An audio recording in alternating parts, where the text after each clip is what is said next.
So the swearing and all that stuff, is that just to kill the Pharisee in people, or what is that? You drop F bombs and you don't mind using the superlatives.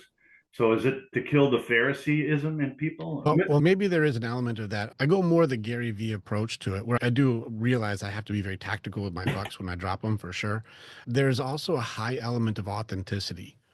And especially there are certain personality types that being able to use the superlatives makes it so that there's higher connection because you can trust that this guy's not being a bullshitter. No. And most people today are trying to be fraudulent to get control or get something from people. So if somebody is able to be just truly authentic or open and I can share without restriction or without like you guys aren't allowed to say it, because even in our creed, rule number 3 is authenticity. Speak how you speak. There's nobody here telling you what words you're allowed to use or what words you're not allowed to use because I don't need to control you to be able to connect with you. And so be you. And I think that's the reason why my superlatives is my authenticity. I speak straight from my heart, but you also listen to the F bombs or the shit that I say, the way that I speak. When I swear, it amplifies whatever it is I'm saying. So I would look at you and go, I'm so fucking proud of you. And that's a buildup instead of saying something that would be derogatory, like fuck you. You know, I don't do that. Almost every way that I do any type of superlative is designed to create harder impact and more connection and authenticity. And so be you. And it also makes it so guys don't have to feel like they're restricted in their communication because my authenticity is true. Let me show you something. I want to show you something important for the words that we use. If I told you you are one of the most fucking powerful guys as far as faith and love and connection. The stuff that you've done, it blows my mind how fucking incredible you are. I could say that. Now, Right. I said fuck twice, right? Watch. You're a useless human being, and I don't think you deserve to live and shouldn't have friends. Which of those sentences felt worse?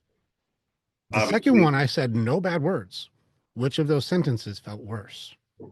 Now you see, it had nothing to do with what words the Bible doesn't say, don't say fuck. The Bible doesn't say, don't say shit. The Bible doesn't say that. People make up words that people shouldn't use. People make that up. But you saw the way I use those words. If I Sure. say fuck, like you are the fucking man, that makes you feel good. But if I say you're a useless human, I didn't say the bad words, but which one felt bad? You see what I mean? So this is where people want to control how people are allowed to be, which kills connection and kills love. The radical acceptance element of man to man makes it so that we can grow in every category without saying, you're not allowed to say that word. You see what I'm doing? Am I controlling? Am I connecting? I said, you can't say that word around me. Am I making a request or am I making a demand? And so And that turns then into the and then control, and that starts to kill connection. There's a lot of people like he swears too much. I don't like him. Then I get her in the training. We knock out 7 years of therapy stuff they couldn't figure out through, I think they had 5 or 6 different couples counselors. They couldn't figure out how to beat it. In less than 4 months, we knocked all of their stuff out. And she's saying fuck in the meetings. It's connection. It's heart to heart, spirit to spirit. It doesn't matter the words. I swear to God, he gets it. The genocide, the rapes, the murders, the molestations, the horrors of humanity that he's seen. Even before the flood, there was no direction. And he was like, I regret making humans. He's seen the worst of the worst of the worst of what we're capable. You think because I said shit today, he's going to be all fucked up? He doesn't care. He's like, I love you, man. If your son said, like, hey, oh my God, work was such shit today, you're going to go, I don't love you anymore because you said shit. That's your no. boy. That's how God Hmm. works with us. He gets it. He's not Sure. dumb. You know, and so when we try to control things in God's name is where we start killing connection and start creating church hurt. I thank you for challenging and thank you for asking. I really appreciate it.